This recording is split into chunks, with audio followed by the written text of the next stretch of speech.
نیپال سے تعلق رکھنے والی خوبصورت اداکارہ سشما شاہی بھی ایک ایسی ہی غیر ملکی اداکارہ تھی جس نے پاکستانی فلموں میں کام کر کے شہرت حاصل کی اور بالی ووڈ کے بجائے لالی ووڈ میں کام کرنے کو ترجیح دی اور انہیں پاکستان ایسا بھایا کہ ہمیشہ کے لیے یہاں کی ہو کر رہ گئی۔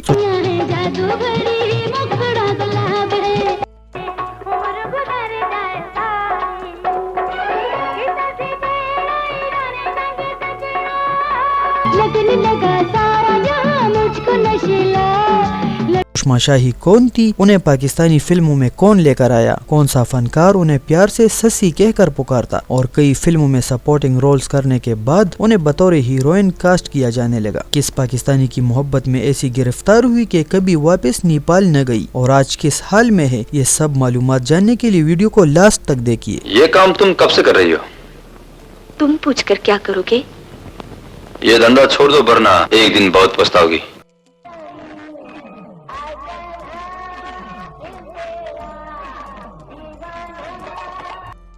سشما شاہی 14 نومبر کو نیپال کے ایک مڈل کلاس فیملی میں پیدا ہوئی۔ وہ 6 بہنیں تھی اور ان کا کوئی بھائی نہیں تھا۔ بہنوں میں ان کا نمبر 5 تھا۔ ان کے والد کھیتی باڑی کے ساتھ ساتھ چھوٹا موٹا بزنس بھی کرتے تھے۔ سشما شاہی کا اصل نام سشما ہے جو کہ نیپالی زبان کا نام ہے۔ ابتدائی تعلیم کے بعد سشما شاہی اداکارہ بننے کا فیصلہ کر چکی تھی اور ایک نیپالی فلم میں سپورٹنگ رول میں کاسٹ ہوئی۔ یہ 80 کی دہائی تھی اور پاکستان، بنگلہ دیش، سری لنکا اور نیپال نے جوائنٹ فلم پروڈکشن شروع کی اور اکٹھے فلم پر سرمایہ کاری کر کے فلم تمام ممالک میں ریلیز کی جاتی جن میں ان ممالک کے اداکار بھی اکٹھے کام کرتے تھے اور اسی وجہ سے سشما شاہی کو پاکستانی فلم میں کام کرنے کا موقع ملا۔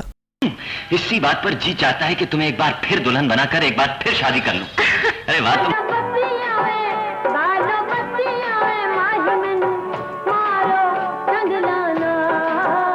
اس نے 1986 میں ہدایت کار اے خورشید کی فلم میں ایک چھوٹا سا رول کیا لیکن اصل شناخت ہدایت کار نظر الاسلام کی 1986 کی فلم زمین آسمان سے ملی جس میں سشما شاہی نے ہیروئن کی نوکرانی کا یادگار کردار ادا کیا تھا۔ فلم کے ہیرو ندیم، ہیروئن سبیتا جو کہ سری لنکن تھی جبکہ نیپالی اداکار شیوا فلم کے ویلن تھے۔ 1986 میں سشما شاہی کو سپر ہٹ فلم بابی دیا چوڑیا میں سلما آغا اور جاوید شیخ کے ساتھ کاسٹ کیا گیا جس کی کامیابی کے بعد اس نے پیچھے مڑ کر نہ دیکھا۔ ہدایت کار اقبال کشمیری کی اس کامیاب فلم میں سشما شاہی کے ڈائیلاگ اداکارہ نشو نے ڈب کیے تھے کیونکہ سشما شاہی کو پنجابی ڈائیلاگ بولنے میں بڑی دشواری پیش آتی تھی۔ 1987 میں سشما شاہی کی 6 فلمیں ریلیز ہوئی جن میں لو ان نیپال، چوروں کی بارات، منیلا کی بجلیاں، لاوا، ٹائیگر اور بدلہ شامل ہے۔ لاوا کے علاوہ باقی تمام فلمیں جائنٹ پروڈکشن کی فلمیں تھی اور اس کی شوٹنگ بیرون ممالک میں کی گئی تھی اور پاکستانی، سری لنکن، بنگلہ دیش اور نیپال کی اداکاراؤں نے ایک ساتھ کام کیا تھا۔ یہ تمام فلمیں کامیاب رہی۔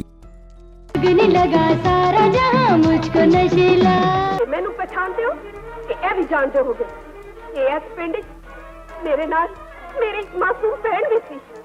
1988 میں سشما شاہی کی 5 فلمیں ریلیز ہوئی جن میں امن کی گود، ماں بنی دلہن، اعلان جنگ، اللہ دتا اور پشتو فلم دبابی بنگلی یعنی بابی دیا چوڑیا وغیرہ شامل ہے۔ سشما شاہی ایک بہترین اداکارہ ہونے کے ساتھ ساتھ ایک بہترین رقاصہ بھی تھی اور اس پر کئی سپر ہٹ آئٹم نمبر بھی ایکسپن کیے گئے۔ ان کا زیادہ تر کام ہدایت کار نظر الاسلام کے ساتھ تھا اور کیریئر کی 22 فلموں میں تقریباً 12 فلمیں ان کے ساتھ تھی کیونکہ نظر الاسلام اپنی فلموں میں فلم سٹار ندیم کو زیادہ کاسٹ کیا کرتے تھے، اس لیے سشما شاہی نے فلموں میں زیادہ کام ندیم اور سلطان راہی کے ساتھ کیا۔ 1989 میں سشما شاہی کی 5 فلمیں ریلیز ہوئی جن کے نام سرفروش، رکوالا، جان نثار، بارود کی چھاؤں میں اور مجرم شامل ہے۔ یہ سال سشما شاہی کا فلم انڈسٹری میں مصروف رہنے کا آخری سال ثابت ہوا۔ اس کے بعد ہر سال ان کی صرف ایک ہی فلم ریلیز ہو سکی۔ 1990 میں ندیم کے ساتھ راجا، 1991 میں آندھی، 1992 میں پشتو فلم زما انتقام، 1993